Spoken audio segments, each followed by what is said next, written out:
Hey guys, it's Danny here, the Multiple Streams Queen. Welcome back to my channel. So today I want to talk about starting a business and what that looks like. So many people are in different stages when it comes to their business, but in order for you to successfully do rental arbitrage, you must have some type of business entity formed. So let's kind of talk about that, what that looks like, the things that you need in order to do that. So first, understand what type of business entity you want to form. There's an LLC, a limited liability company. There is S corps, C corps, partnerships, obviously with more than one owner, nonprofit. That is a business entity. You got to figure out which one works for you. This is not legal advice. This is not me telling you what to do.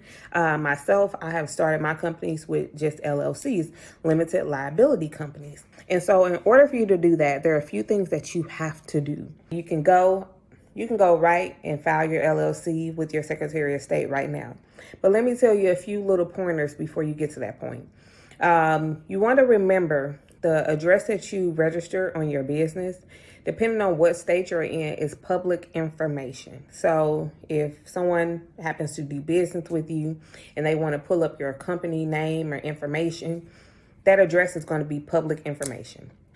So let's just imagine this, right? You go into an apartment complex. Oh, hey, I want to come and, my business would like to rent an apartment from you.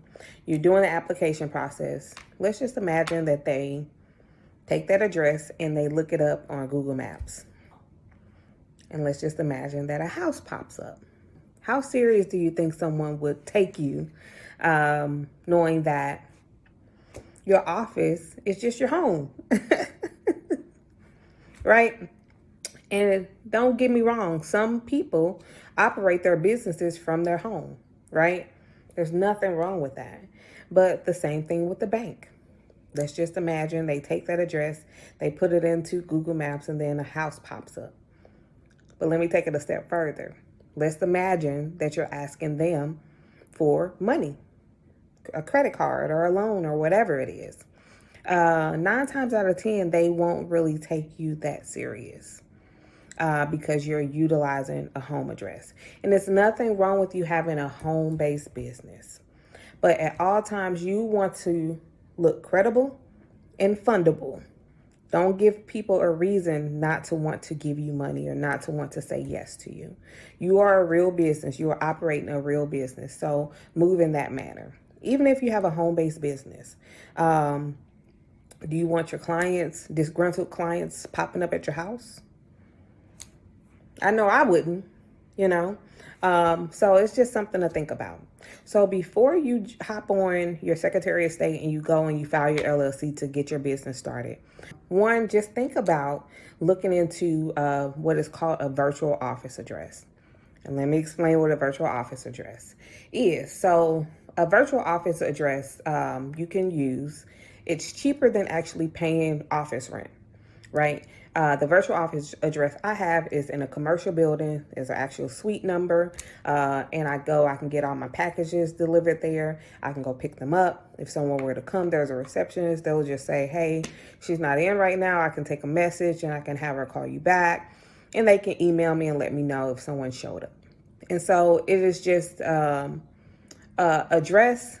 It could be a physical building that your business use just to give you that credibility, just for you to look credible like a real business and for you to look fundable, right?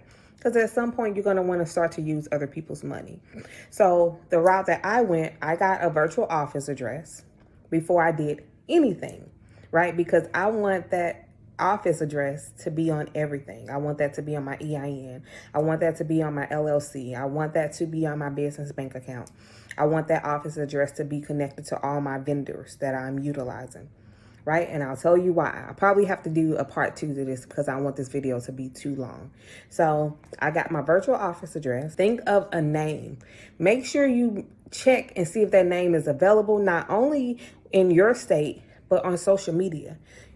The last thing you want to do is you think you got this unique name and you out there, you blowing up, and then come to find out somebody else is been using the name, they went and got it trademarked, and you got to change your name. So make sure that name is available. You can check on your Secretary of State website to see if it's available, and then also check social media, see if the domain is available. And what is a domain? So say my company is Multiple Streams Queen. So www.multiplestreamsqueen.com. It is my business's virtual address. It's that digital real estate. Okay, so when you type in Multiple Streams Queen, my website will pop up. That is what a domain is. Make sure that is available. You can check that on GoDaddy and Namecheap.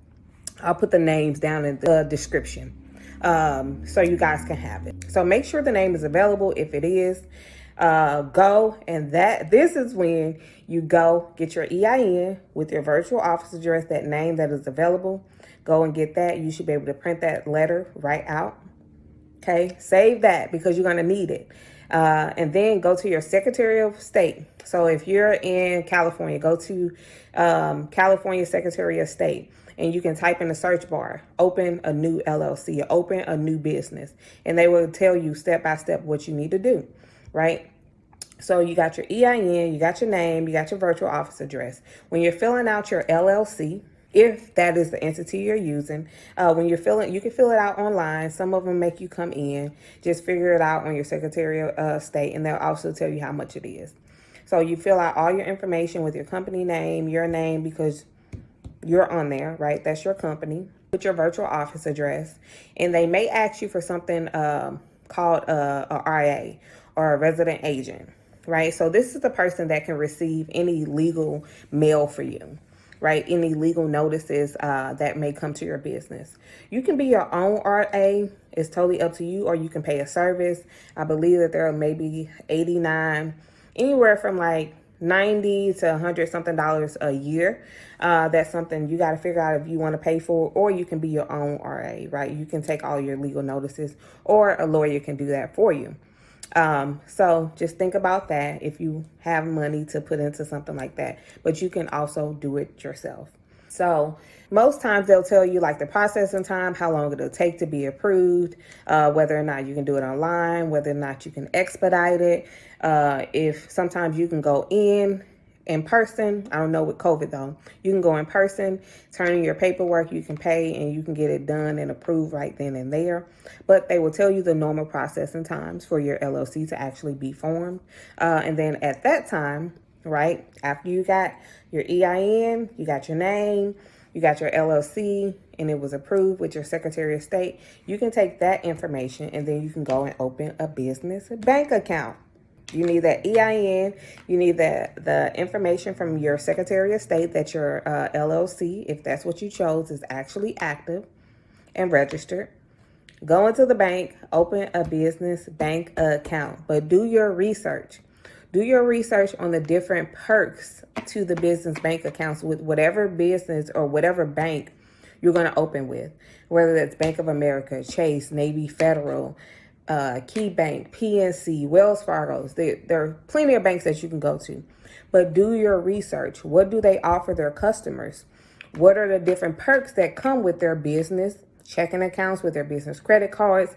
Look into all of that. So make sure you are basing the information, the person you go with, off the research that you did, right? Don't just go and open up any business bank account anywhere, right? You want to make sure that it's going to be beneficial to you and your company. I'm going to do a part 2. I don't want to bore y'all. So make sure you got your name, you got a virtual office address, you got your EIN, then go form your LLC with your Secretary of State. Then you can use that information and go get your business bank account. Part 2 coming. All right, guys. Please subscribe, share with anybody that you know could be using any of this information. And I'm going to come on and drop gems about starting your business and getting into the Airbnb industry.